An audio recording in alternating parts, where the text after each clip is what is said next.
No, taking him out of the picture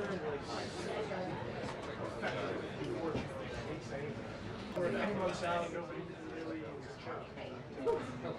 I don't know where that leaves us. People don't care any longer. Why wouldn't we only get up here?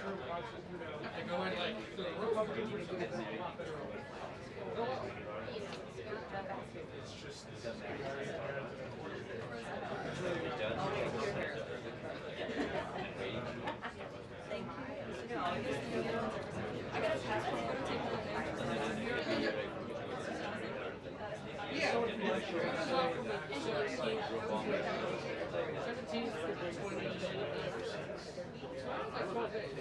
Well, the weekend. And then went to Florida.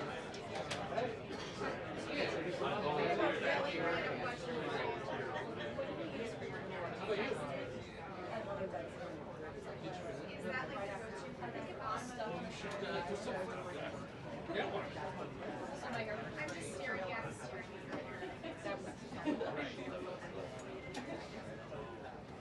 Is Peter King still going to Florida? He does like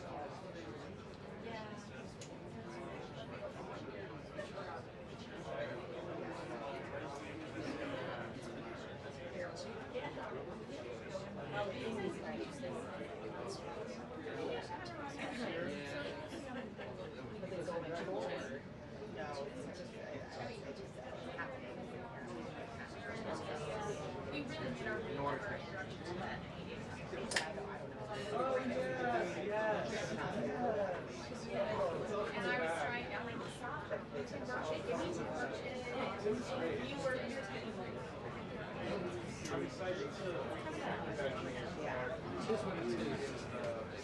there's just so much opportunity.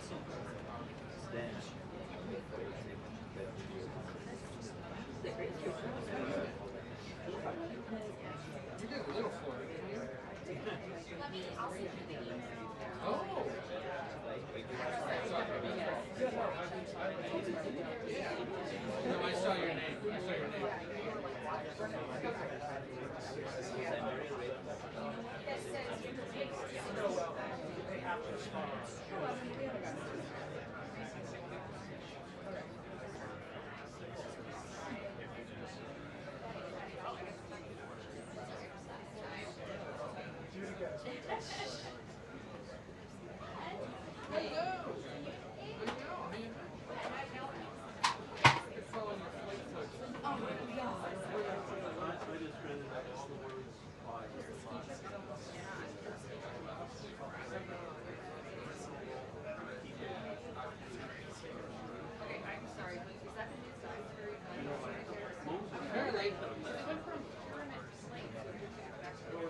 Inverted, yes.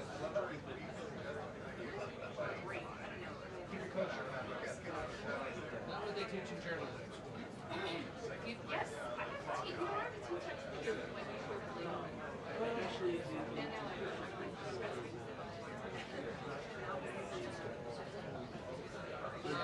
They would fall under protein. Somewhere over here.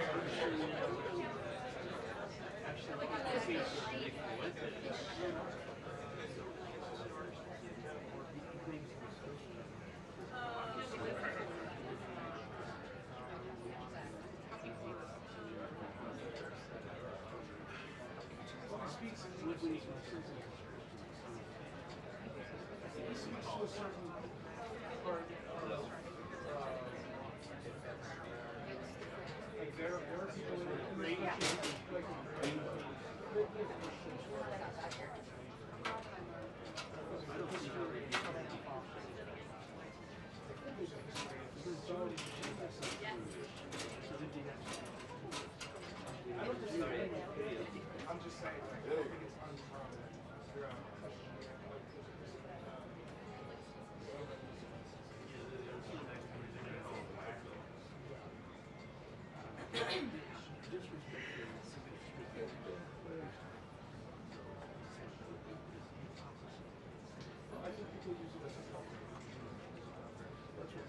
Okay,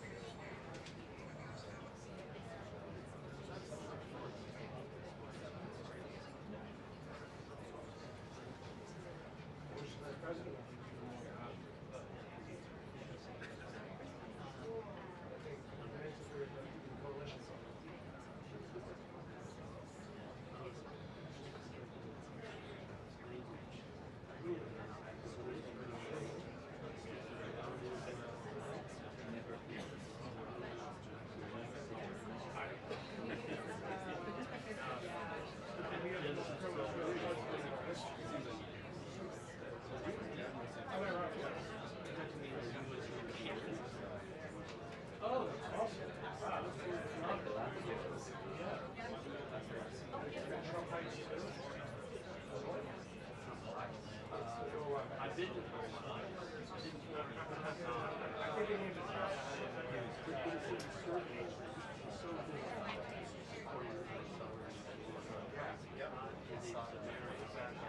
the next step. Even though they haven't been looking at the settlements, there's an area with the last few years.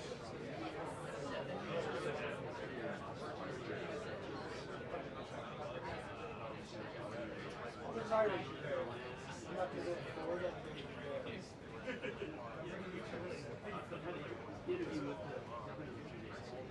Oh yeah?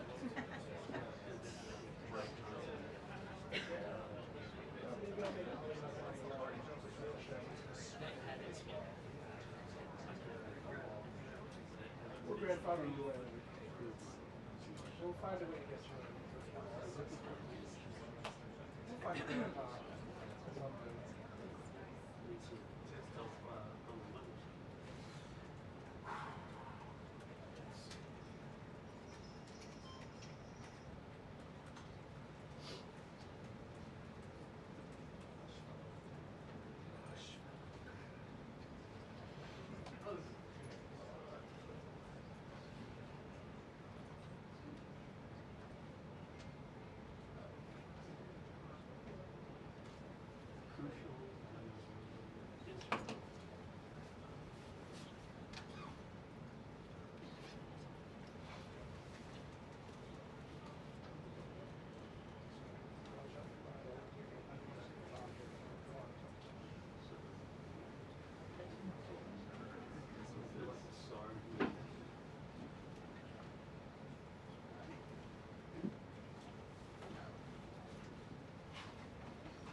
Hello, everybody. Good morning.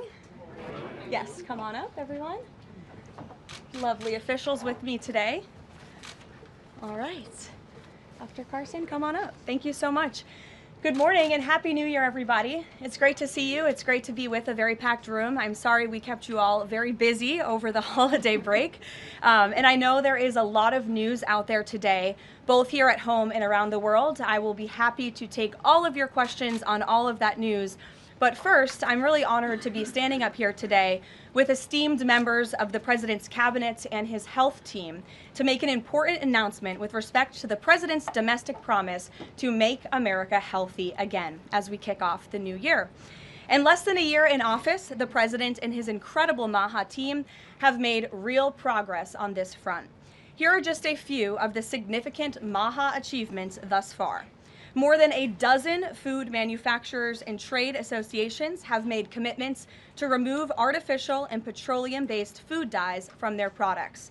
The Trump administration took strong action to bar hospitals from performing dangerous, irreversible, life-altering transgender procedures on children. The Trump administration announced funding awards to states through the Rural Health Transformation Program, an unprecedented $50 billion investment established under President Trump's One Big Beautiful Bill.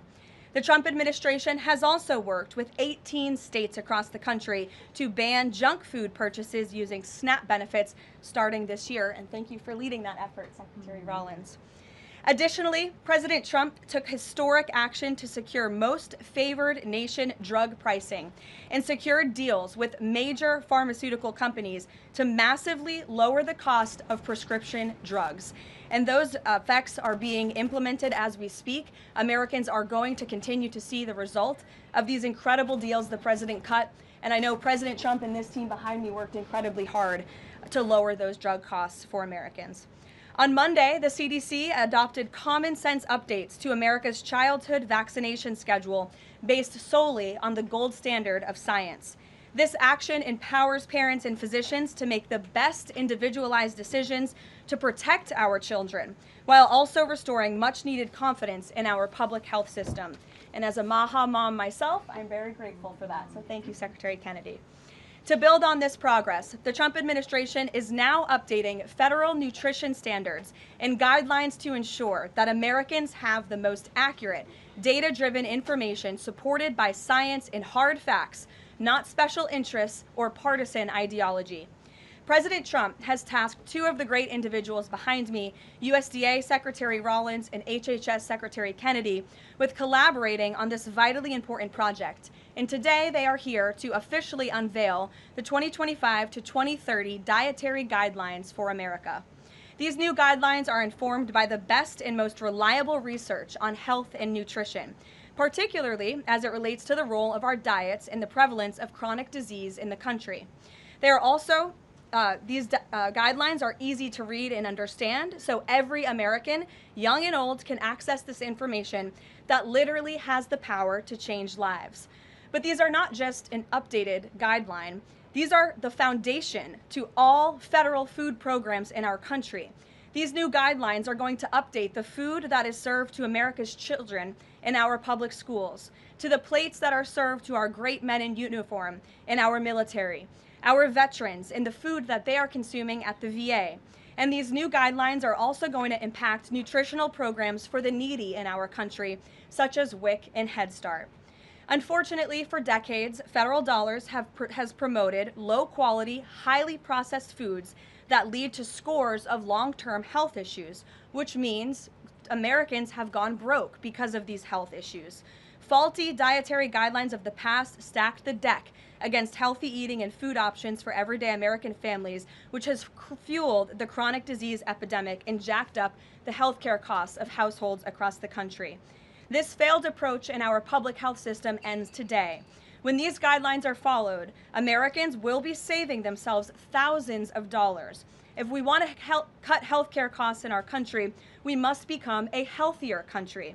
According to the CEA, poor diet is the root cause of obesity, which accounts for $400 billion in medical spending each year. A healthier America will lead to a more affordable America. The new dietary guidelines from the Trump administration will ensure federal dollars go to real food to improve public health and therefore save the American people their hard-earned cash over the course of their lives. So with that, I am going to hand it over to Secretary Kennedy. The great people behind me will give remarks, and then we'll get into Q&A for the officials that are here on this specific topic. They will leave because they're all very busy people, and then I will open it up to Q&A with the rest of you on the rest of the news in the world. So thank you, and we'll start with Secretary Kennedy. Thank you, Karoline. Thank you.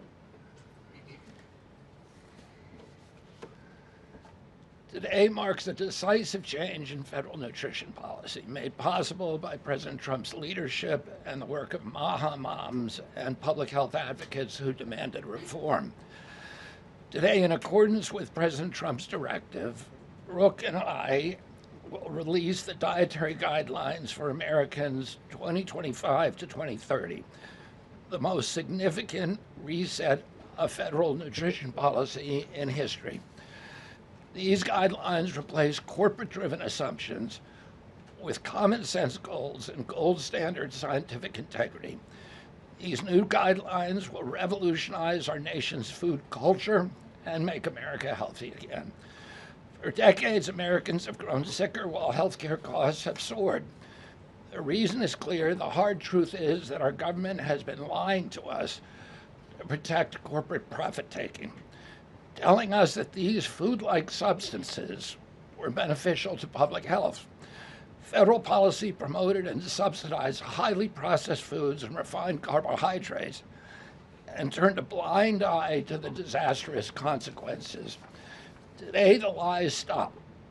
The new guidelines recognize that whole, nutrient-dense food is the most effective path to better health and lower healthcare costs. Protein and healthy fats are essential and were wrongly discouraged in prior dietary guidelines. We are ending the war on saturated fats. Diets rich in vegetables and fruits reduce disease risk more effectively than many drugs. Whole grains outperform refined carbohydrates. Added sugars, especially sugar-sweetened beverages, drive metabolic disease, and today our government declares war on added sugar. Highly processed foods loaded with additives, added sugar, and excess salt damage health and should be avoided. As Secretary of Health and Human Services, my message is clear: eat real food. Nothing matters more for healthcare outcomes, economic productivity, military readiness, and fiscal stability. The dietary guidelines shape dozens of federal feeding programs, including Head Start. These standards affect 45 million school lunches every day, meals for 1.3 million active duty service members, and food served to 9 million veterans in VA hospitals. Today begins the work of aligning those programs with affordable, whole, nutrient-dense food.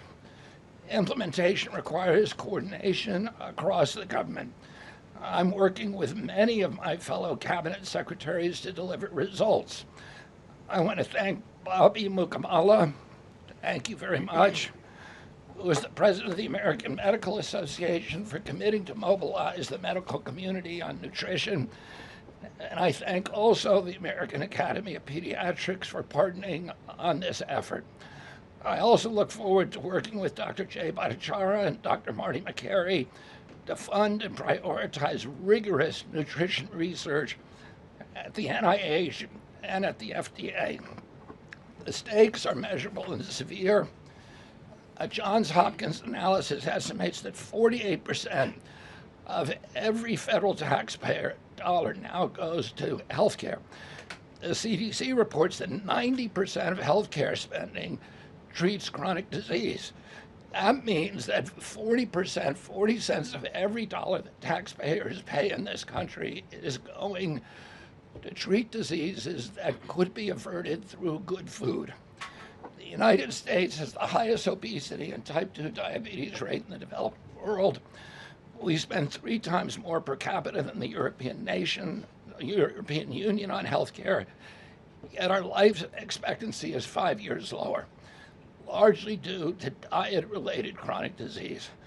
Our childhood obesity rate is 5 times higher than countries like France. 1/3 of U.S. teens have prediabetes, over 35% are overweight, or obese, and 20% of young adults have non-alcoholic fatty liver disease. 77% of military-aged Americans are ineligible for military service because of diet-related conditions. If a foreign adversary sought to destroy the health of our children, to cripple our economy, to weaken our national security, there would be no better strategy than to addict us to ultra-processed foods. It's shocking that our own government helped to drive these cataclysmic changes in our diet. The damage is real, it is preventable, and President Trump has ordered it to end. If the United States reduced obesity, type 2 diabetes, heart disease, and Alzheimer's to Japanese levels, we would save approximately $600 billion a year. About 50% of Medicare's projected long-term deficit, or $5,000 per family annually. Current policy worsens the problem. 42 million Americans rely on SNAP, where common purchases include sugary drinks, candy, and chips. 78% of SNAP recipients are enrolled in Medicaid, and 90% of Medicaid spending goes to chronic disease. These incentives raise healthcare costs and undermine health. This must change. The new framework centers on protein and healthy fats, vegetables, fruits, and whole grains. And you can see the food pyramid here.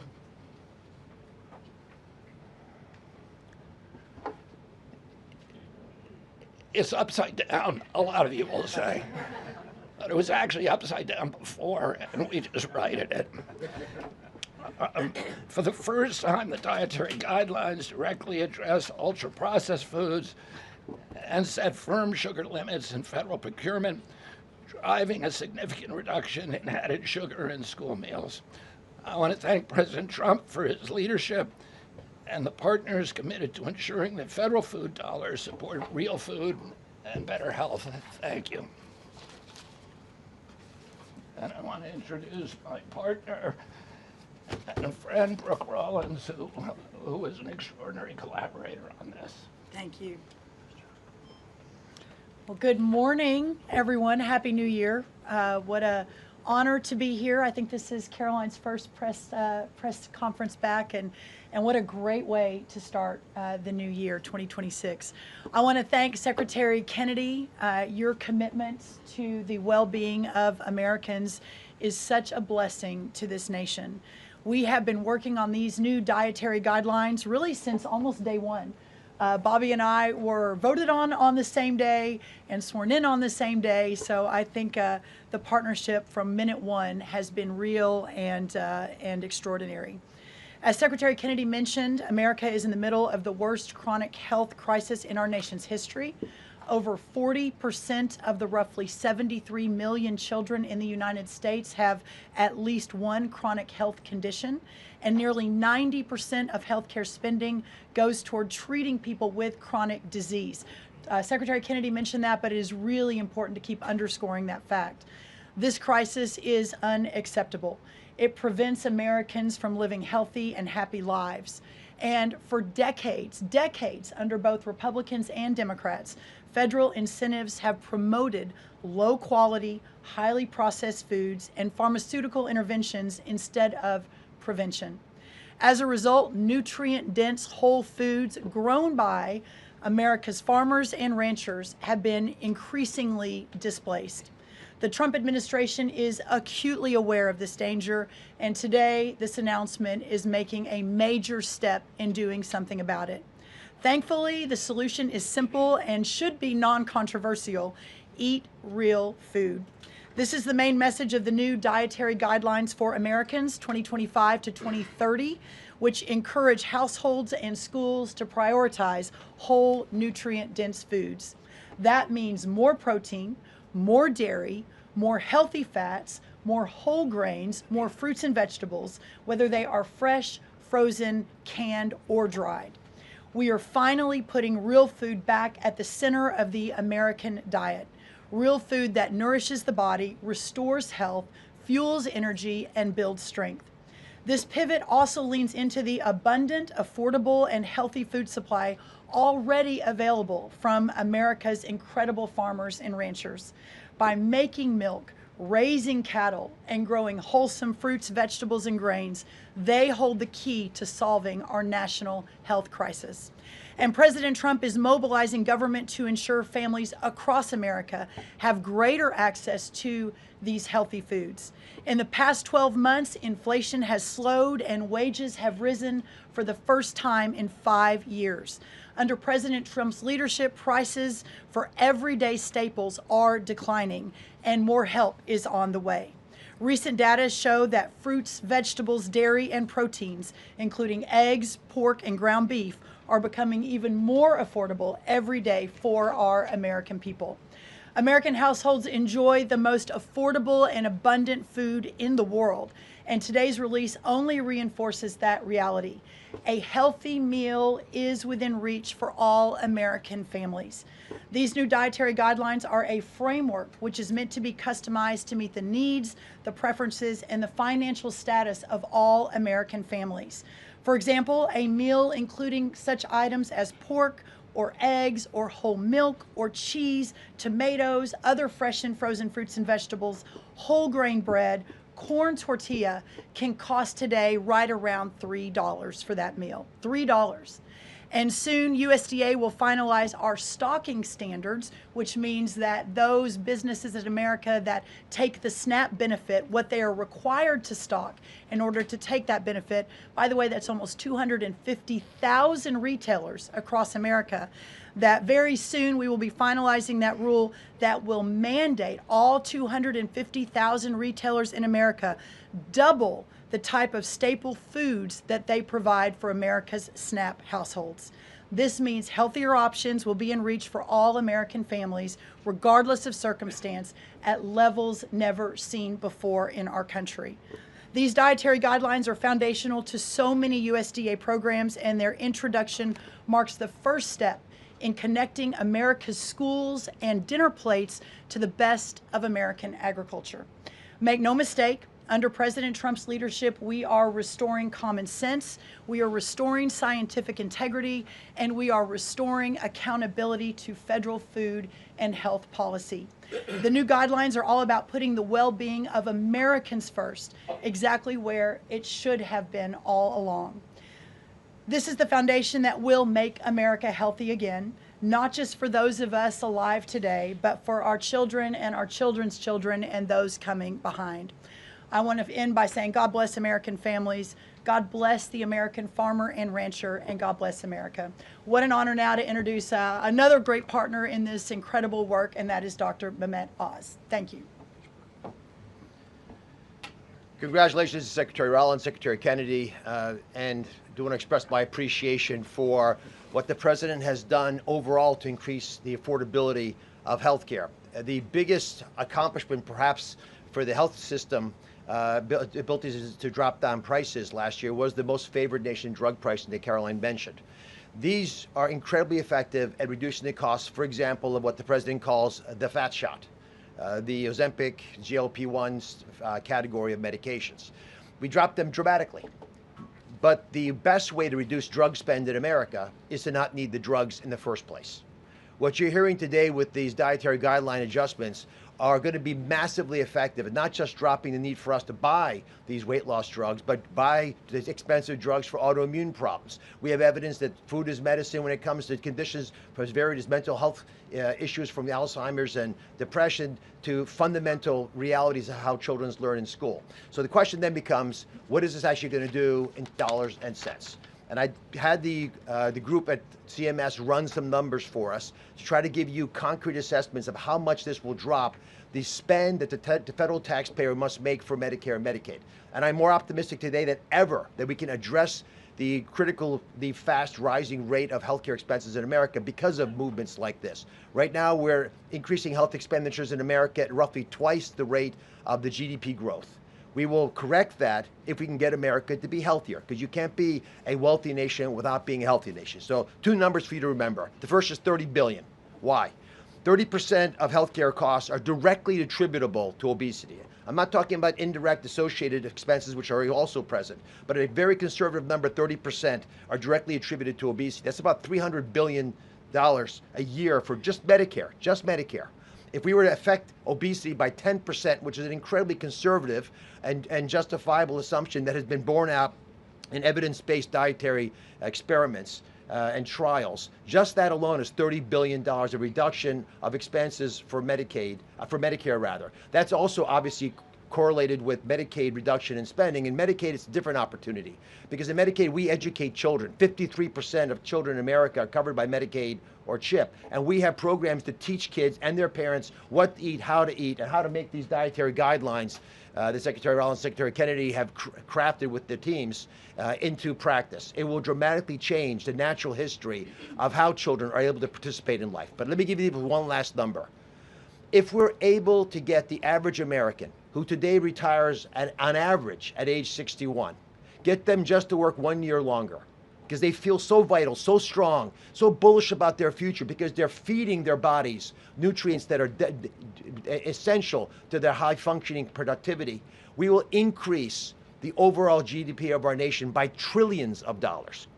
So we will reduce healthcare expenses. At the same time, we jazz up the U.S. economy with trillions of dollars created by the productivity of American workers. God bless you both for making the DGA feasible and making it perhaps the wisest investment we could make in our communities.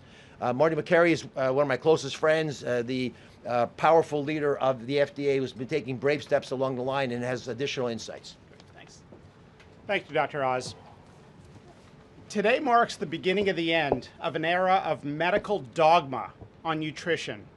For decades, we've been fed a corrupt food pyramid that has had a myopic focus on demonizing natural, healthy, saturated fats, telling you not to eat eggs and steak, and ignoring a giant blind spot: refined carbohydrates, added sugars, ultra-processed food. This study in JAMA now shows that 60% to 70% of kids are getting their calories from ultra-processed foods. That's an epidemic. We now have a generation of kids addicted to refined carbohydrates, low in protein. They are literally nitrogen negative because we've used old flawed studies that used urine nitrogen to estimate body protein metabolism, and they missed the mark. The old guidelines had such a low protein recommendation that we are increasing that by 50 to 100%. Kids need protein. The old protein guidelines were to prevent starvation and withering away. These new protein guidelines are designed for American kids to thrive, and they're based on science, not on dogma. We have 40% of our kids now with a chronic disease. It is not their fault. This is something that is the result of bad advice from the government and a medical establishment that for decades peddled research from a flawed 1960s model. Today, we are setting the record straight. This is not a willpower problem of our nation's kids. This is something adults have done to kids, and we're going to fix it. And so, as Dr. Oz said, the best way to lower drug prices is for people to stop taking drugs they don't need.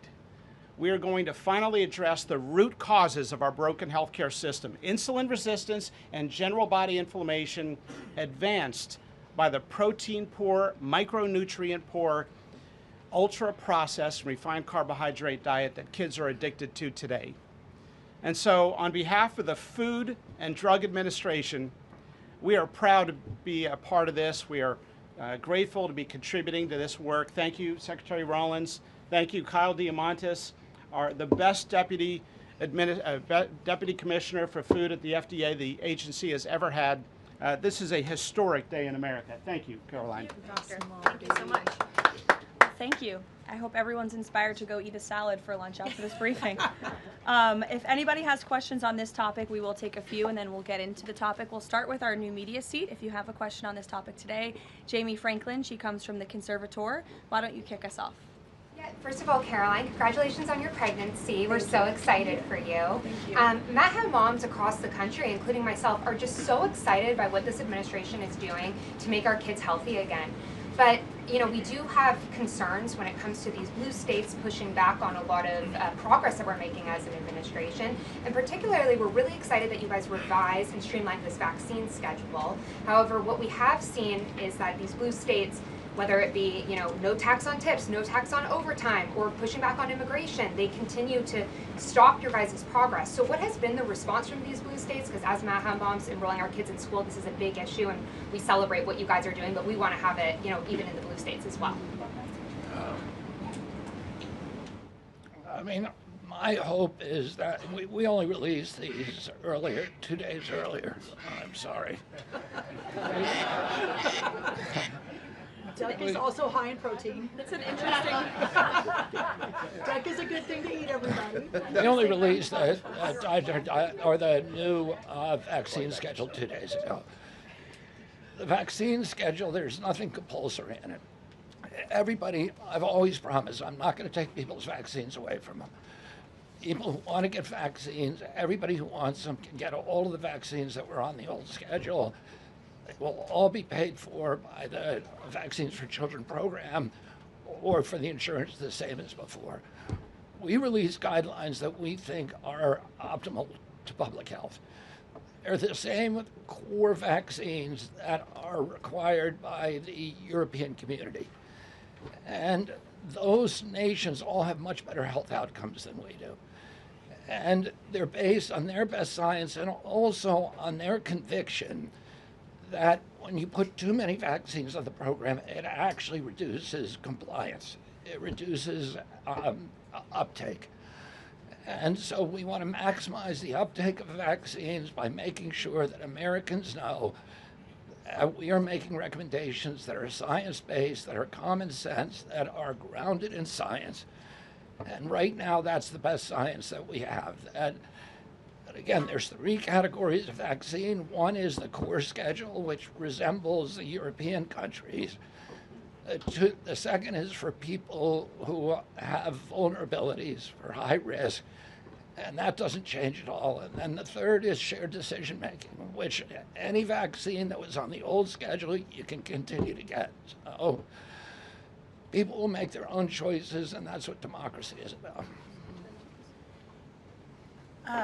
I asked the boss, Karoline, for permission to add a little bit to this because I think it's really important. And by the way, Jamie, what a superstar you are. It's so fun to see you in this seat, Jamie Franklin. The blue state question is a really important one. And for those of us that are running agencies with these programs, I mean, I've talked to a lot of you already about how we have 22 blue states that won't give us their SNAP data so that we can figure out and ensure that those who really need these programs are actually getting these programs. Clearly, you all have been writing about Minnesota. California is next. We're looking at New York, some other states. The amount of fraud in all of these programs is absolutely stunning. And the challenge is, I mean, for Medicaid, et cetera, I know, Dr. Oz, you've talked a lot about that. This is a significant problem. And I think who's really harmed in all of this conversation and when these blue states aren't partnering with us to try to do this right is we say blue states and red states, but in those states, there are all kinds of our citizenry and that aren't all Democrat or aren't all Republican. We had a poll that just came out that had about 85% of all Americans believe that states should turn their data over on SNAP so that we can figure out where the fraud is and ensure these programs are going where they need to go.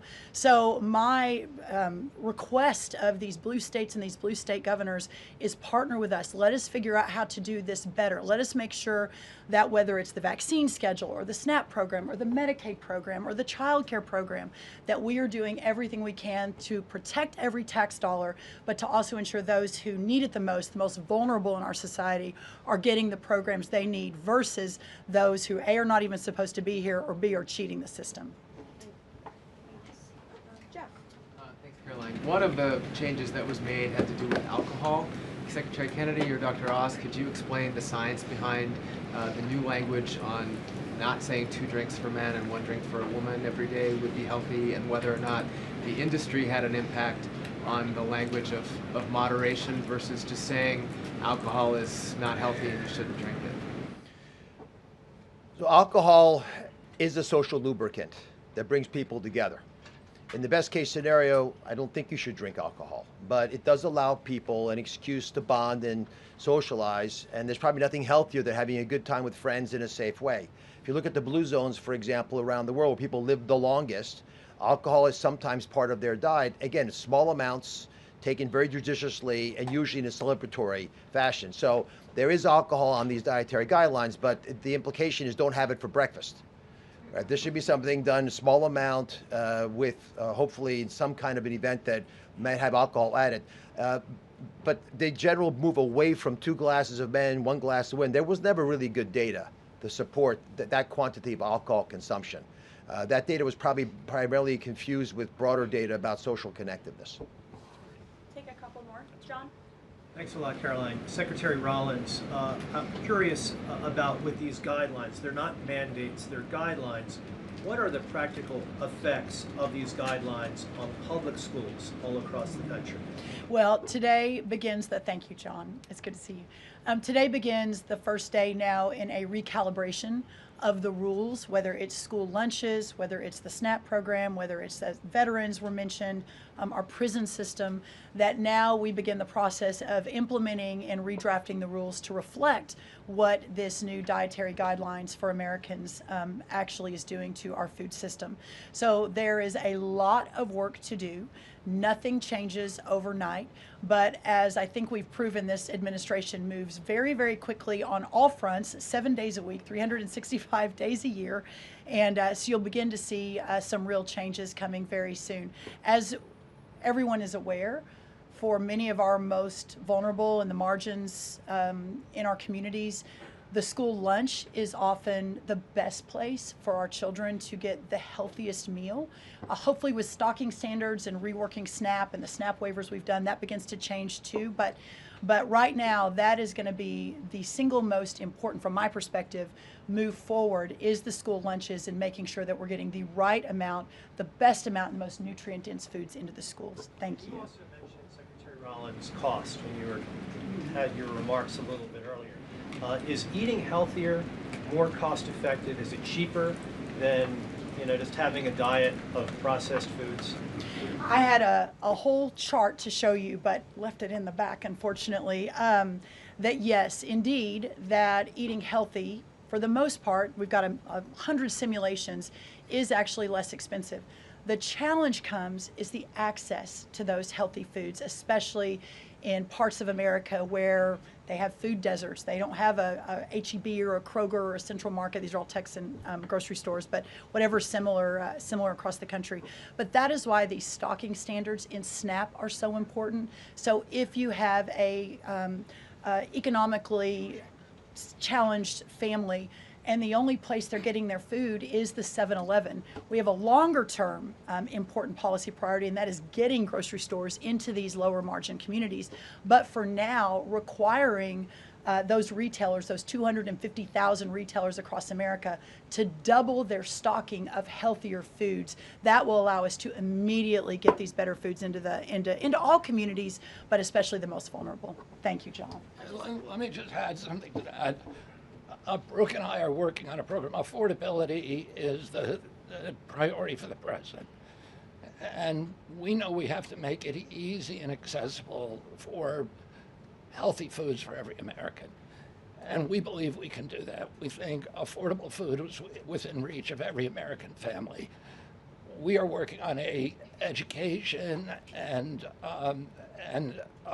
information program that will allow American families all over the country to come onto our website and find the healthiest foods at the lowest cost for themselves. I'd also just add this.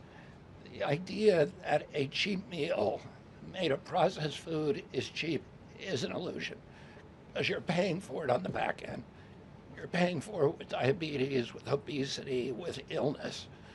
And if you internalize that cost of the meal, it would be a tiny fraction of the long-term cost of eating bad food. So we'll take one more in the white blazer. Thank you. Caroline. Secretary Kennedy, you mentioned healthy fats, but also ending the war on saturated fats. Can you clarify how much saturated fats Americans should be consuming? I'm going to let Marty take that since he wrote a book about it. Look, the old dogma in the 1960s when Eisenhower had his heart attack and Ansel Keys said it was the saturated fat. That's never been substantiated. And so that flawed research has become dogma over the years, and eventually the conversation was sidelined. In this new guidance, we are telling young people, kids, schools, you don't need to tiptoe around fat and dairy. You don't need to push low-fat milk to kids. And we are maintaining the 10% of calories as saturated fat in the guidance. The real issue is protein. The fact that 60 to 70% of the calories of kids today in America is ultra-processed food. These are the issues that have become giant blind spots where we're now putting attention. And we hope that there are conversations in every school board in America, in every church and synagogue and house of worship, every home in America will now have conversations. We've got to talk about school lunch programs, not just putting 6-year-olds on Ozempic. Food can be curative. We've got to talk about the microbiome and fiber and healthy whole grains and the good soil that food comes from and the healthy clean waters and good farming techniques. So that's the focus of this guidance. Thank you. Great. Some of you may be wondering why Dr. Carson is here. He is our National Nutrition Advisor working alongside Secretary Kennedy, and he's played a big role in this effort. So I want to thank you so much, Dr. Carson, for being here today.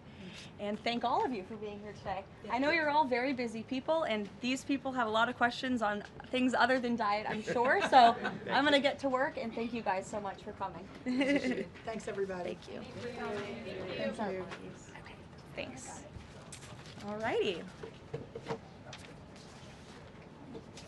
Great. Does anyone have any questions? Rachel, why don't you start? Thank you, Caroline. The president has been adamant that he is now in charge of Venezuela, but Delcy Rodriguez said the government of Venezuela runs her country, no one else, saying, quote, there's no external agent governing Venezuela. So which one is it? Let me just be very clear. This is the first time that I've addressed Venezuela from the podium since being back and since the historic and incredibly successful military operation, law enforcement operation conducted by our United States military that you all saw and the world witnessed last week. The skill, the might of the United States military and our country under the leadership of this president is on full display to the rest of the world.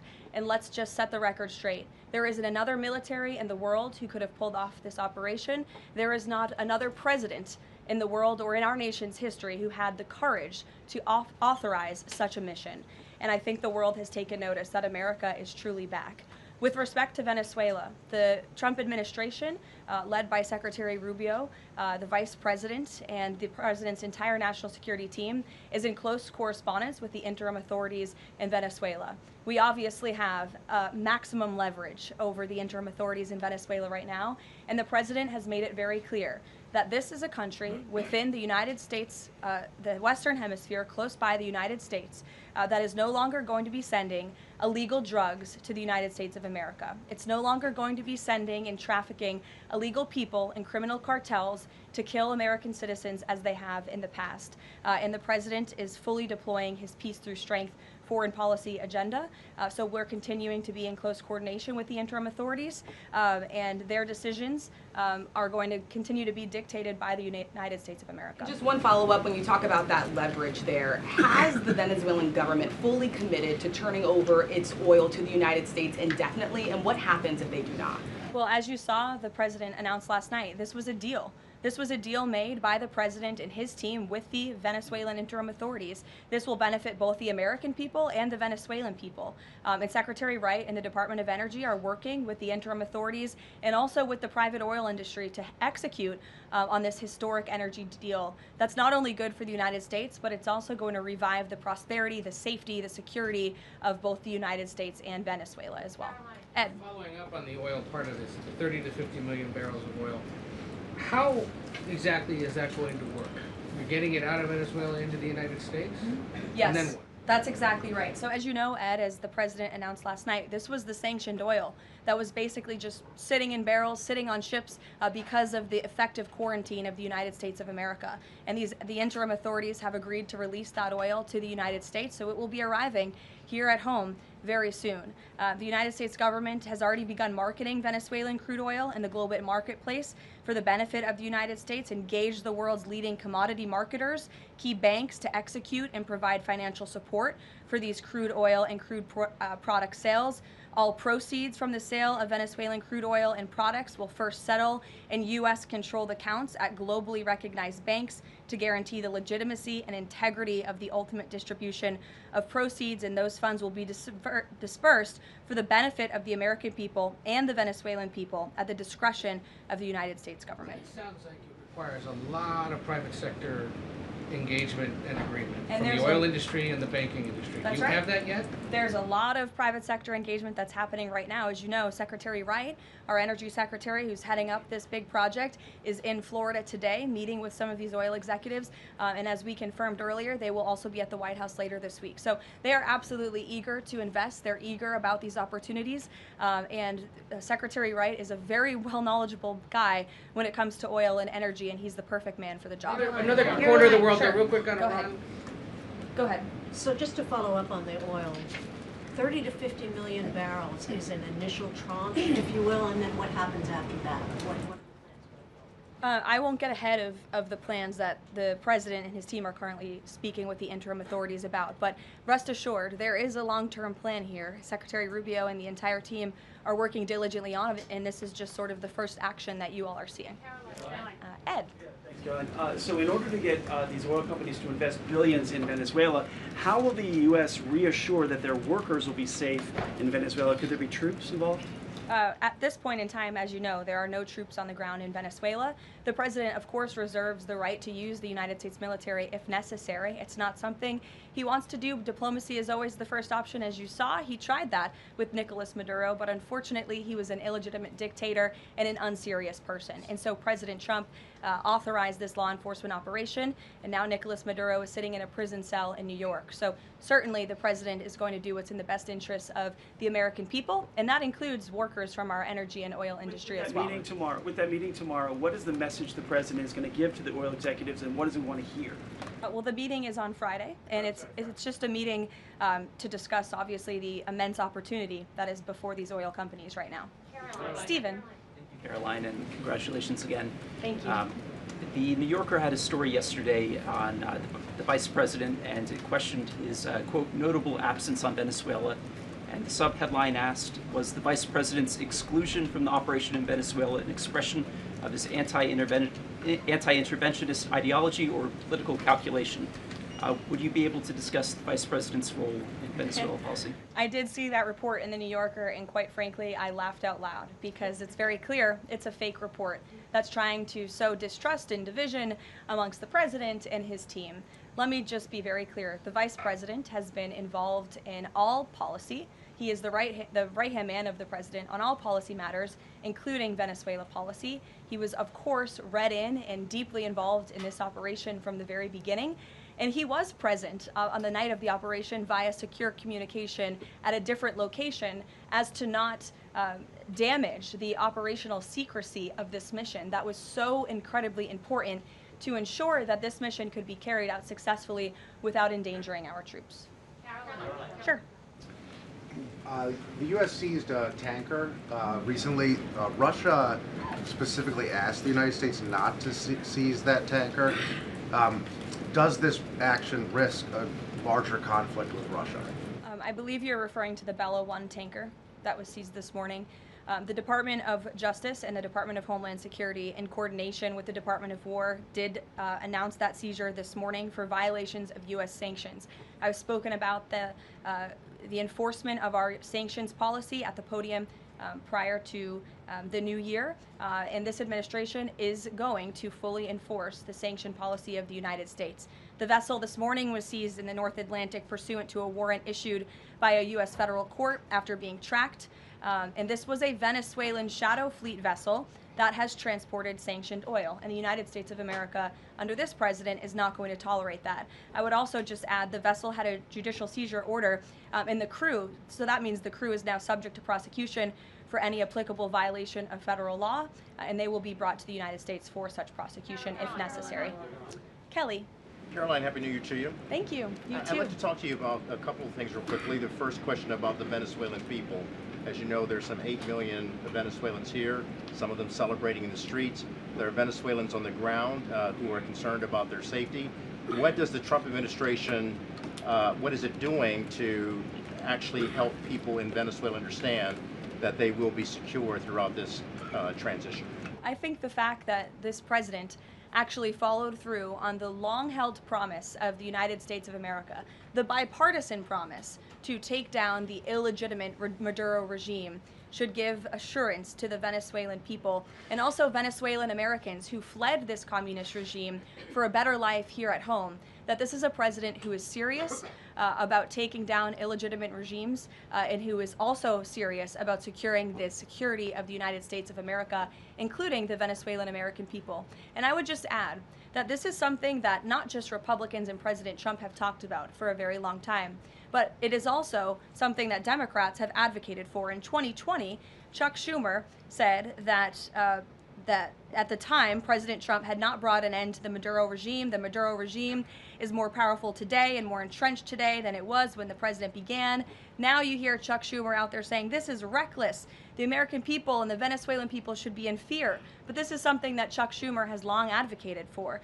Senator Chris Van Hollen, same thing, had said that the United States is going to use its leverage and influence to push for negotiations to transition to the truly elected leader. This was under President Biden. We know Maduro and his cronies don't want to go quietly into the night. The U.S. needs to work to ratchet up the pressure. Now, Senator Holland says it's an illegal act of war to get rid of Nicolas Maduro. So the hypocrisy is really astounding here, and thank you for giving me an opportunity to point it out, Kayla. I mean, sorry. Go ahead. Yes. So there are reports that the administration is demanding that Venezuela cut ties with China, Russia, Iran, and Cuba. Can you confirm? I'm sorry? Reports that the administration has essentially demanded that Venezuela cut ties with China, Russia, Iran, and Cuba. Can you confirm that? Well, those alleged demands were made in a classified briefing by Secretary Rubio, and I know that there's a lot of leaks coming out of these classified briefings, so I'm not going to confirm or deny or get into what the Secretary has said in classified settings to members of Congress. But I think that the administration has made it quite clear to the interim authorities in Venezuela that this is the Western Hemisphere, and American dominance is going to continue under this president. If I could just ask, there have also been reports that the U.S. could potentially buy Greenland as one potential option on the table. What would such an offer look like? Is there anything monetarily you could provide, any details there? Well, that's something that's currently being actively discussed by the president and his national security team. And I would point out that the acquisition of Greenland by the United States is not a new idea. This is something that presidents dating back to the 1800s have said is advantageous for America's national security. The president has been very open and clear with all of you and with the world that he views it in the best interest of the United States to deter Russian and Chinese aggression in the Arctic region. And so that's why his team is currently talking about what a potential purchase would look like. Caroline. Jackie. Caroline, just following up on Greenland, why not rule out taking it by military force? I know that past presidents and past leaders have often ruled things out. They've often been very open about ruling things in and basically broadcasting their foreign policy strategy to the rest of the world, not just to our allies, but most egregiously to our adversaries. That's not something this president does. All options are always on the table for President Trump as he examines what's in the best interest of the United States. But I will just say that the president's first option always has been diplomacy. Again, look at Venezuela. He tried ardently to strike a good deal with Nicolas Maduro, and he told him, I will use the United States military and you will not like it if you don't take such a deal. And look at what happened. With respect to Iran, the president said the same thing, right? He tried to have serious interest in a deal with the Iranian regime with respect to their nuclear capabilities. They were not interested, and so Operation Midnight Hammer happened, which was another remarkable military success under the leadership of this commander-in-chief. So the president keeps his options open, but diplomacy is always the first. Quickly, just one additional follow-up on that. Does the president recognize Denmark's ownership as part of the kingdom, because there have been some Republican senators questioning, the claim that Denmark has to Greenland. Is the president in that camp with them, questioning the legality of I have not heard him question it personally, but you're welcome to ask him yourself next time you have the chance. Sanctions are being lifted for Venezuela. We got to lift some sanctions to let the oil come in. Can you talk about that just very briefly? Yes, so the U.S. is selectively rolling back sanctions to enable the transport and the sale of Venezuelan crude and oil products to the global markets, yes. Karoline. Annie. Thank you. There are some reports from Venezuela that the country's leaders are cracking down on the population, specifically suppressing public expression of support for Maduro's ouster. Is that kind of behavior consistent with what the president wants to see, how the president wants to see the leaders take on the population? It would not be consistent, and I'll let the president's national security team speak further on that. I know they are well aware and tracking. Kelly. Two questions. One, on the seized vessels, the Bella, the Sophia, can you tell us where they're headed, what happens to any existing cargo, and you reference personnel but potentially facing prosecution? That's one thing I'd like to follow on. And then on the Bella. Yes, okay. And on Annie's question, if I could also ask, does the administration believe that the interim regime should release all political dissidents and prisoners and return detained Americans? That's not a question that I've personally spoken about to the president with, so I will let him answer that question. I don't want to make new policy at this podium today with respect to Venezuela. With respect to the two ships that you mentioned, I spoke with you about the Bella 1. There was another vessel this morning, the Sophia, that in coordination with the Department of War, the Department of Homeland Security apprehended it. This is a stateless, sanctioned, dark fleet motor tanker, and this occurred without incident. This vessel was operating in international waters and conducting illicit activities in the Caribbean Sea. The U.S. Coast Guard is escorting the Sophia to the United States for final disposition. To answer your question, Kelly, directly, this was through Operation Southern Spear. The Department of War is unwavering in its mission to crush illicit activity in the Western Hemisphere. And as the President has repeatedly stated, we're going to defend our homeland and restore security and strength across the Americas. Dasha. Dasha, go. Caroline, thank you and Happy New Year. Thanks, you too. Two questions, one on Venezuela, one on Greenland. You've repeatedly at the podium called the current leadership in Venezuela interim leadership. There are Republicans and Democrats alike that say they want to see elections in Venezuela. The president had said it's too soon to do that right now, but is there a timeline for elections in Venezuela? Is he committed to seeing that this year, for example? You just said the president has answered that question, so I will reiterate what the president has said a few times now to all of you, which is that it's too premature and too early to dictate a timetable for elections in Venezuela right now.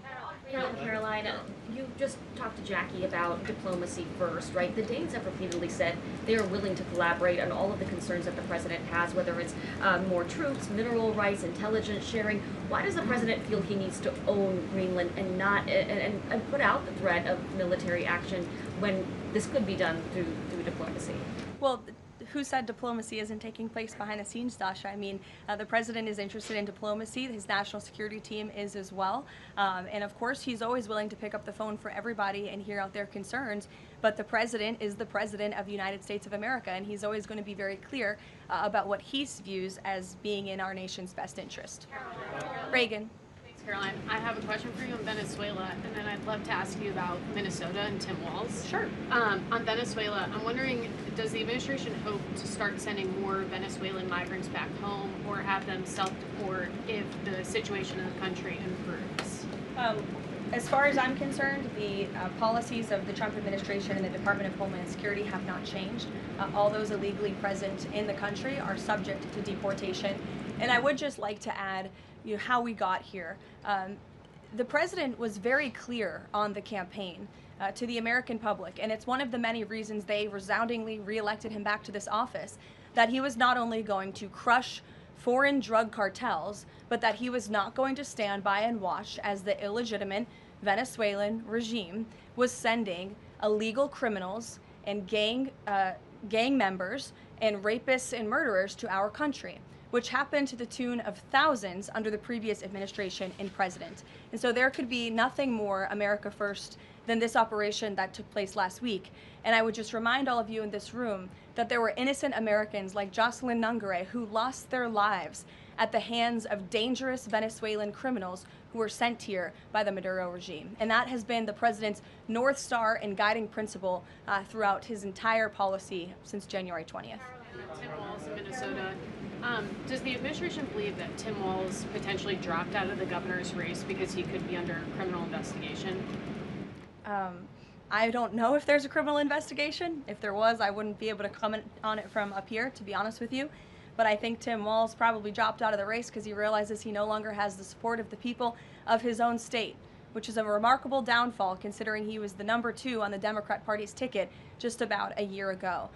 When it comes to Minnesota, the fraud that we have seen, the wide scale of fraud is really remarkable. It's egregious. I would encourage every single journalist in this room to go to Minnesota and to cover it yourselves. As for the Trump administration, we have officials who have been on the ground almost every day. Secretary Noem was there yesterday. Secretary Bessent will be traveling there later this week to talk about the fraud and to do a roundtable on this very topic.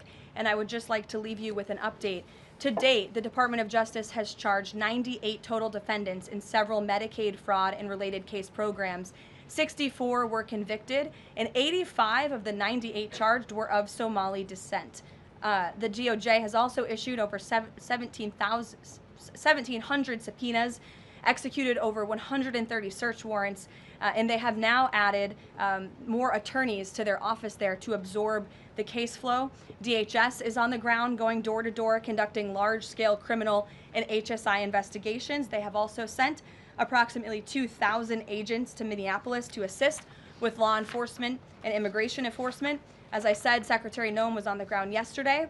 The Department of Health and Human Services has also begun requiring a justification and photo evidence for all child care related payments nationwide, and they required Minnesota to conduct a full audit of all child care centers. They also froze $185 million in funding to Minnesota. And Dr. Oz, who was just here, also notified Governor Walz they're going to begin auditing Medicaid recipients and deferring payments on claims based on waste, fraud, and abuse. The Department of Labor is also conducting a targeted review of Minnesota's unemployment program. Department of Agriculture requiring Minnesota to conduct recertification for SNAP recipients, and HUD has launched investigations into the public housing. SBA has also suspended nearly 7,000 borrowers amid suspected fraudulent activity. So, with all of that, rest assured this is an all-hands-on-deck effort from the entire administration to get to the bottom of this and to ensure that the ripping off of taxpayers in the state of Minnesota, and it won't just be Minnesota, it'll be any state across this country where fraud has taken place, and we are protecting law-abiding, tax-paying American citizens. Phil. Thank you, Caroline. Just to follow up on Greenland, there are treaties already on the books that give the United States access to the island. They can construct and maintain military bases there. We can house personnel on the island. The U.S. has control of landings, takeoffs, anchorages, etc. So I'm curious if you could just spell out for the American public, what specifically would the U.S. gain by taking control of Greenland that the U.S. doesn't already have access to right now? More control over the Arctic region and ensuring that China and Russia and our adversaries cannot continue their aggression in this very important and strategic region. And there would be many other benefits as well that, again, the President and his national security team are currently talking about. Jeff, I'll give you another one. Welcome. A broad sort of stand-back question on foreign policy. Are you concerned about increasing tensions with Russia because of the tanker seizures? And how does the U.S. action in Venezuela impact the ongoing relationship with China and the President's relationship with President Xi? I think the President has very open, honest, and good relationships with both President Putin of Russia and also President Xi of China.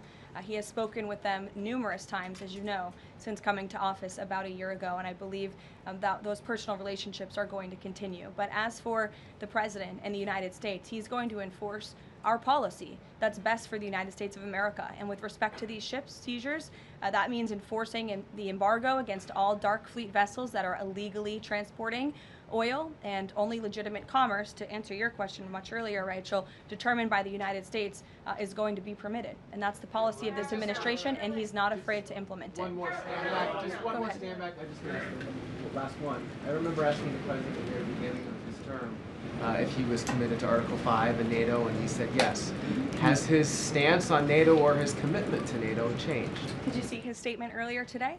He said we will always be there for NATO even if they are not there for us. And I think that answers your question directly. Yes. Just to follow up on what Jeff was saying there, will the president commit that if any NATO members are attacked, the United States will come to them? Again, the president addressed this directly himself this morning after seeing the coverage from all of you in this room on television, and he made it very clear we're always going to be there for NATO, even if they have not done right by the United States of America. And they have not, they have finally increased their defense spending at the request of this president, but it was only because of this president that they did that. We'll take a couple more. Michael, go ahead. Thank you, Caroline. Happy New Year and congratulations. Thank you. Two questions, if You I too. may. One on healthcare, one on Mexico. On healthcare, the president says he wants Republicans to be flexible on the Hyde Amendment in order to pass healthcare legislation. What is the White House's message to pro-life voters who say federal funding for abortion goes against their values? Well, the president did not change the administration's policy. It was President Trump who signed an executive order protecting the Hyde Amendment. It's the Trump administration that has taken multiple actions on various fronts to ensure that taxpayer dollars are not funding the practice of abortion. What the president was saying yesterday was Republicans, and frankly Democrats too, need to show a little bit more flexibility so we can actually get something done with respect to the issue of health care. Republicans have amazing ideas. The president himself, as we spoke about earlier, has launched this Most Favored Nation drug pricing initiative, has cut good deals with Big Pharma. He wants to see Republicans and Democrats too, if they're willing, codify those executive orders into law so that these good deals can remain and these prices can continue to be lowered long after this president and this deal maker in chief is gone.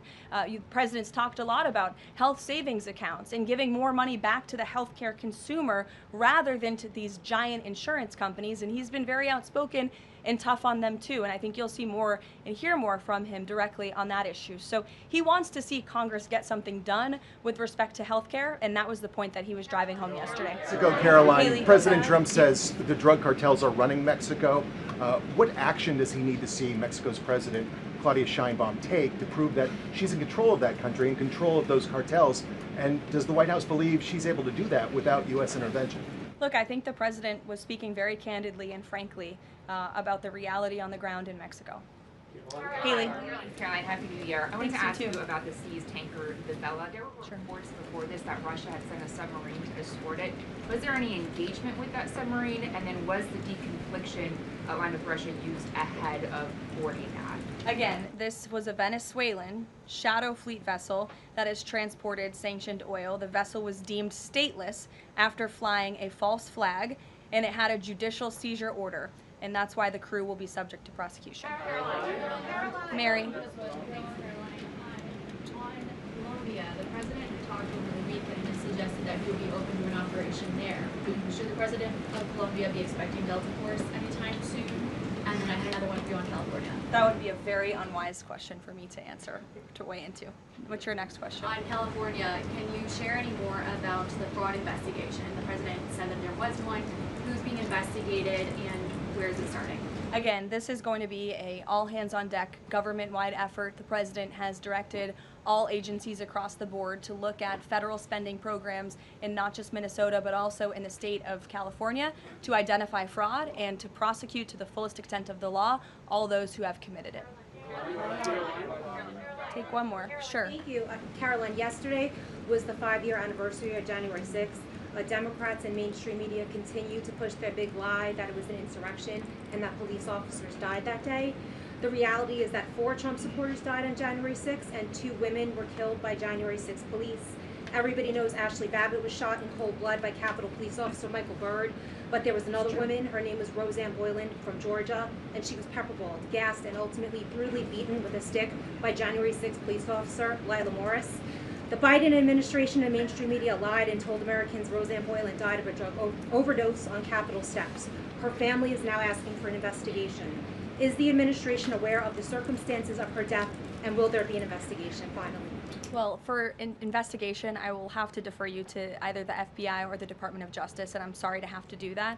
But with respect to all of the facts that you just laid out, the White House relished the opportunity yesterday to actually create a new website to share the facts with the American public, but also all those in this room. We knew the media would be covering January 6th quite a bit because they think it's something that the American people are still believing their lies on. They think it's something that still helps their case against this president.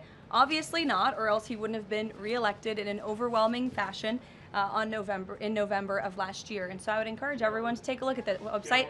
It's quite well done. And thank you all very much. It's great to be back with you.